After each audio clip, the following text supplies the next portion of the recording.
Hi friends, అందరికీ నమస్కారం. మనకి మంచి రోజులు రాబోతున్నాయని ఎలా తెలుస్తుంది? ప్రతి ఒక్కరి జీవితంలో మంచి చెడు రెండు జరుగుతుంటాయి. ఒక్కోసారి మంచి రోజులు ఉంటే ఒక్కొక్కసారి ఏదో ఒక ఇబ్బంది వస్తూ ఉంటుంది. అయితే గరుడ పురాణం ప్రకారం మనకి మంచి రోజులు రాబోతున్నాయని తెలిపే సంకేతాల గురించి చూద్దాం. మన ఇంటికి కనుక రోజు ఆవు వస్తున్నట్లయితే లక్ష్మీదేవి కరుణించినట్లు.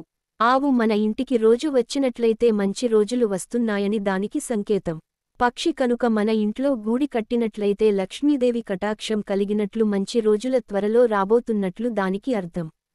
తెల్లవారుజామున బ్రహ్మ ముహూర్తంలో కనుక మెలకువ వచ్చి తెలియకుండానే నారాయణ మంత్రాన్ని పఠిస్తున్నట్లయితే లక్ష్మీదేవి కటాక్షం వచ్చినట్టుట. ఇంట్లో చిన్న పిల్లలు నిత్యం నవ్వుతూ ఉన్నట్లయితే ఇంట్లో లక్ష్మీదేవి త్వరలో రాబోతున్నట్లు అర్థం. కలలో నక్షత్రం శంఖం లేదంటే ఏనుగు ముంగిస వచ్చినట్లయితే మంచి రోజులు వస్తున్నట్లు దానికి సంకేతం. ఇలా వీటి ద్వారా మనం మంచి రోజు త్వరలో వస్తున్నట్లు తెలుసుకోవచ్చు. పని మీద బయటకు వెళ్ళినప్పుడు కుక్క ఏదైనా తింటున్నట్లు కనిపిస్తే కూడా మంచి జరగబోతున్నట్లు దానికి సంకేతం అని గరుడ పురాణం చెప్తోంది. కాబట్టి గరుడ పురాణం ప్రకారం ఇది మంచి జరగడానికి సంకేతాలు. ఇటువంటివి జరిగితే ఖచ్చితంగా ఏదో మంచి జరుగుతుందని మీరు అర్థం చేసుకోవాలి. ప్రతి ఒక్కరికి ఏదో ఒక రోజు మంచి జరుగుతుంది. అయితే ఏదో ఒక రోజు మంచి వస్తుంది కదా అని మనం ఎదురు చూడటం కంటే మనకి తోచినది మనం కష్టపడితే ఖచ్చితంగా ఏదో ఒకనాడు మంచి పొజిషన్లో ఉండొచ్చు.